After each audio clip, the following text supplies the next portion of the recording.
सुरू झाले बघा. कभी सीने पे रख के लेट जाते थे, कभी गोदी में लेते थे, कभी घुटनों को अपने रिहल की सूरत बनाकर नीम सजदे में पड़ा करते थे. छूते थे जबी से ओ सारा इन तो मिलता रहेगा आइंदा भी. कभी सीने पे रख के लेट जाते थे. जब हम पुराने जमाने में किताबें पढ़ते थे तब वह सोते समय भी हमारे सिर के पास हम उसे रख देते थे, सिर के पास हम उसे रख देते थे. कभी गोदी में लेते थे. जिस तरह छोटे बच्चों को गोदी में लेते हैं उसी तरह हम यह किताबें भी गोदी में लेकर बैठ जाते थे.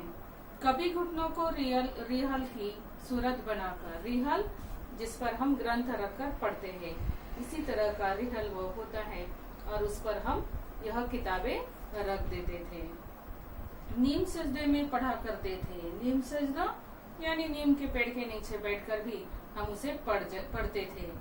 छूते थे जबी से, जबी मतलब माथा, और इसी तरह हम उसे माथी से भी लगाते थे. वो सारा इल्म तो मिलता रहेगा आइंदा भी, और इसी तरह इन मतलब ज्ञान, और इसी तरह इन किताबों से हमें बार बार पढ़ने पर उससे ज्ञान प्राप्त हो जाता है. मगर वो जो किताबों में मिला करते थे सूखे फूल और महके हुए रुक्के, किताबें गिरने उठाने के बहाने रिश्ते बनते थे, उनका क्या होगा वो शायद अब नहीं होंगे. मगर वो जो किताबों में मिला करते थे सूखे फूल, और जब हम किताबों में कोई फूल रख देते हैं तो वह फूल सूख जाता था, लेकिन किताबों में कई सालों के बाद भी हमें वह फूल मिल जाता है.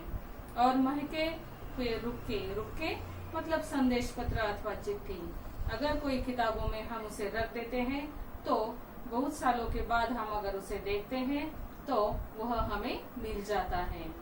किताबें गिरने उठाने के बहाने रिश्ते बनते थे. जैसे अगर कोई किताब नीचे गिर जाती है तो कोई हमें उसे उठा कर देता है.